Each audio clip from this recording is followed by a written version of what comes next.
few moments later.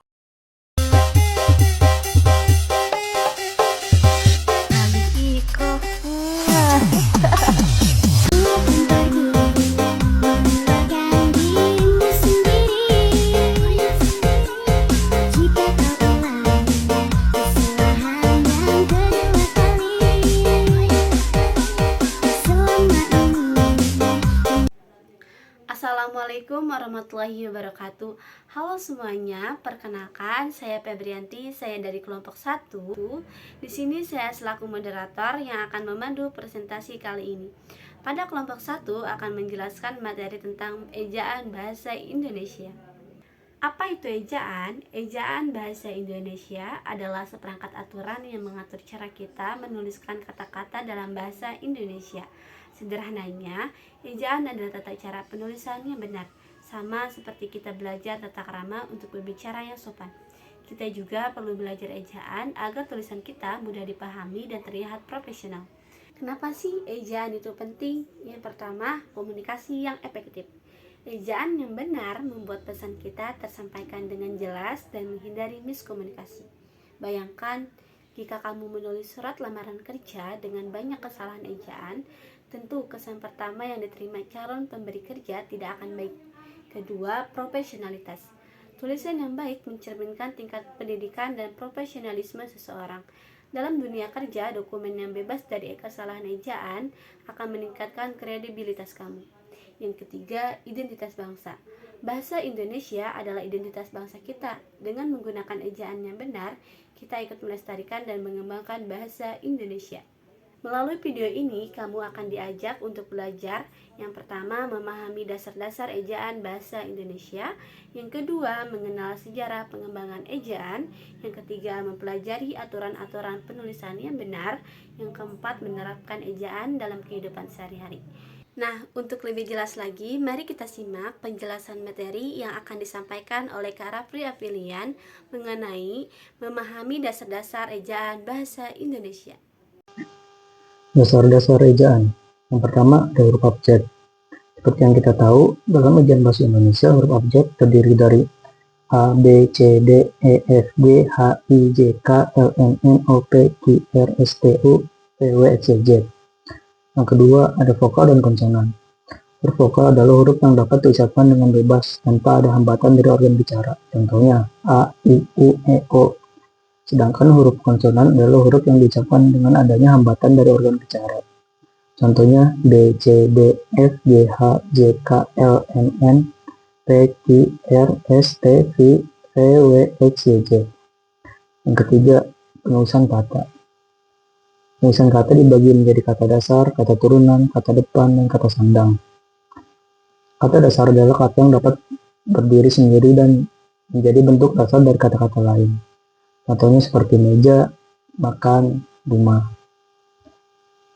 Lalu ada kata turunan seperti awalan, akhiran, atau sisipan. Proses ini dapat mengubah makna atau fungsi kata. Contohnya seperti dari kata dasar lari menjadi pelari. Lalu ada kata depan. Kata depan adalah kata yang terletak sebelum kata benda. Kata depan tidak mengalami perubahan bentuk. Contohnya di rumah, dari kota. Lalu ada kata sandang. Kata sandang adalah kata yang berfungsi untuk menentukan atau memperjelas kata benda. Kata sandang umumnya berupa si, sang, atau itu. Contohnya si anak atau sang maestro, itu rumah. Lalu ada empat, itu ada tanda baca. Tanda baca titik digunakan untuk menandai akhir kalimat deklaratif atau pertanyaan dan juga mengakhiri singkatan. Lalu ada tanda baca koma digunakan untuk memisah unsur dalam daftar nama kalimat atau untuk jeda. Tanda baca tanya digunakan untuk menandai akhir kalimat tanya. Lalu ada tanda baca seru digunakan untuk menandai akhir kalimat yang menyatakan perintah, seruan, atau emosi yang kuat. Lalu kelima ada pemenggalan kata. Sini akan saya kasih contoh seperti pendidikan. Untuk pemenggalannya seperti pendidikan. Lalu ada kata kemandirian. pemenggalannya jadi kemandirian. Lalu ada kata memperoleh, pemenggalan katanya menjadi memperoleh. Lalu ada kata perhatian, pemenggalan katanya perhatian. Seperti itu. Terima kasih kepada Kak Rafli Afrian yang telah menjelaskan materi dengan baik sehingga kita dapat memahami dasar-dasar ejaan bahasa Indonesia. Selanjutnya, sejarah ejaan bahasa Indonesia yang akan disampaikan oleh Kak Kristianus Siburian. Sejarah. Yang pertama, ejaan awal. Ejaan awal bahasa Indonesia merupakan varietas dari bahasa Melayu sejak abad ke-14 sebelum Indonesia merdeka. Bahasa Indonesia sudah mulai digunakan sebagai bahasa persatuan, namun penulisan bahasa Indonesia saat itu masih mengikuti aturan ejaan Belanda yang dikenal sebagai ejaan Van Ophuijsen. Ejaan ini digunakan pada awal abad ke-20 dan menjadi acuan dalam penulisan buku-buku pelajaran, surat kabar, dan dokumen resmi. Kedua, ejaan republik atau ejaan Suwandi adalah ketentuan ejaan dalam bahasa Indonesia yang berlaku sejak 1947 hingga 1971. Ejaan ini biasa dikenal sebagai ejaan Suwandi. Menteri Pendidikan dan Kebudayaan kala itu yang mengumumkan berlakunya ejaan tersebut. Ejaan ini menggantikan ejaan warisan masa kolonial yang sebelumnya digunakan, yaitu ejaan Van Ophuijsen yang mulai berlaku sejak tahun 1901.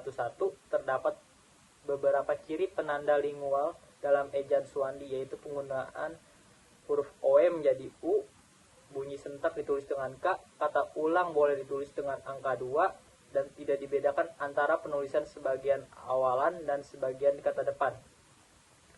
Sejarah perkembangan EYD dari pertama hingga terakhir. Yang pertama adalah ejaan Van Ophuijsen tahun 1901. Yang kedua adalah ejaan Republik 1947. Yang ketiga adalah ejaan yang disempurnakan pertama atau EYD pertama tahun 1972. Yang keempat adalah revisi EYD tahun 1988. Yang kelima adalah EYD 5 tahun 2009. Dan yang terakhir adalah EYD 5 tahun 2022. Sekian dari saya, terima kasih. Terima kasih kepada Kak Kristianus yang telah menyampaikan materi dengan baik sehingga kita dapat memahami tentang sejarah ejaan bahasa Indonesia. Selanjutnya yaitu mempelajari aturan-aturan penulisan yang benar yang akan disampaikan oleh Kak Wahyu Hidayatullah. Contoh kasus. Mari kita lihat bersama beberapa contoh kasus dalam penggunaan ejaan bahasa Indonesia. Kata serapan. Kata serapan ialah merupakan kata yang diambil dari bahasa asing dan disesuaikan dengan kaidah bahasa Indonesia. Dalam penggunaan kata serapan, ada beberapa hal yang perlu diperhatikan. Yang pertama adalah penyesuaian bunyi.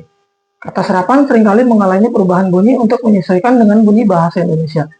Contoh sederhananya adalah komputer dari bahasa Inggris menjadi komputer. Yang kedua adalah penulisan.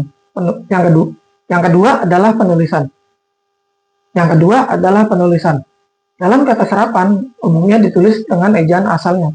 Tetapi ada beberapa pengecualian seperti film dari bahasa Inggris dan hotel dari bahasa Perancis. Selanjutnya adalah kata ulang. Kata ulang adalah kata pengulangan dari kata yang dihasilkan dari kata dasar atau kata awal. Contoh kata pengulangan adalah anak-anak, rumah-rumah, tempat-tempat, dan lain-lain. Selanjutnya, penulisan nama diri. Penulisan nama diri, baik itu orang, tempat, atau organisasi, memiliki aturan tersendiri. Tujuannya adalah untuk memberikan penghormatan kepada individu atau instansi yang bersangkutan. Contohnya seperti nama orang. Biasanya ditulis dengan huruf kapital setiap awal kata, seperti Joko Widodo, Prabowo Subianto, dan Anies Baswedan. Terima kasih kepada Kak Wahyu Hidayatullah yang telah menyampaikan materi dengan baik dan jelas. Selanjutnya yaitu tentang menerapkan ejaan dalam kehidupan sehari-hari yang akan disampaikan oleh Kak Aryansyah. EYD dalam kehidupan sehari-hari. Pertama, media sosial. Dalam beraktivitas di dalam media sosial, hendaknya kita menggunakan bahasa yang baik dan benar, sehingga tidak menimbulkan resiko kesalahpahaman yang tinggi. 2. Dokumen resmi.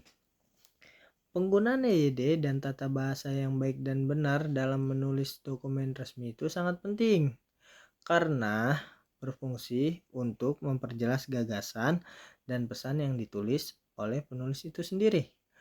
Apabila penggunaan ejaan dan tata bahasa yang digunakan tidak tepat dalam menulis, maka tulisan akan sulit dipahami oleh pembaca tersebut. Ketiga, media massa. Demikian sebabnya bahasa jurnalistik harus berdasarkan ketentuan yang berlaku, termasuk EYD. EYD itu tentu sudah dipertimbangkan kejelasan dan keefektifannya, serta masih terus diperbarui mengikuti bahasa itu yang dinamis. Terima kasih kepada Kak Ariansa yang telah memberikan materi dengan jelas sehingga kita dapat memahami materi tersebut. Kesimpulan pada materi kali ini yaitu menyadarkan kita bahwa pentingnya kita belajar ejaan bahasa Indonesia. Karena ejaan bahasa Indonesia merupakan seperangkat aturan tentang cara menuliskan bahasa dengan menggunakan huruf, kata, dan tanda baca sebagai sarannya. Ejaan yang disempurnakan merupakan tata bahasa dalam bahasa Indonesia yang mengatur penggunaan bahasa Indonesia dalam tulisan, mulai dari pemakaian dan penulisan huruf kapital dan huruf miring, serta penulisan unsur serapan. Fungsi ejaan dalam bahasa Indonesia yaitu sebagai landasan pembakuan tata bahasa. Yang kedua, sebagai landasan pembakuan kosakata dan peristilahan, serta alat penyaring masuknya unsur-unsur bahasa lain dalam bahasa Indonesia. Perkembangan ejaan di Indonesia telah mengalami beberapa pergantian, yaitu pemakaian huruf, penulisan kata, penulisan unsur serapan. Sekian dan terima kasih. Saya Febrianti selaku moderator pamit undur diri. Wassalamualaikum warahmatullahi wabarakatuh. Bye bye.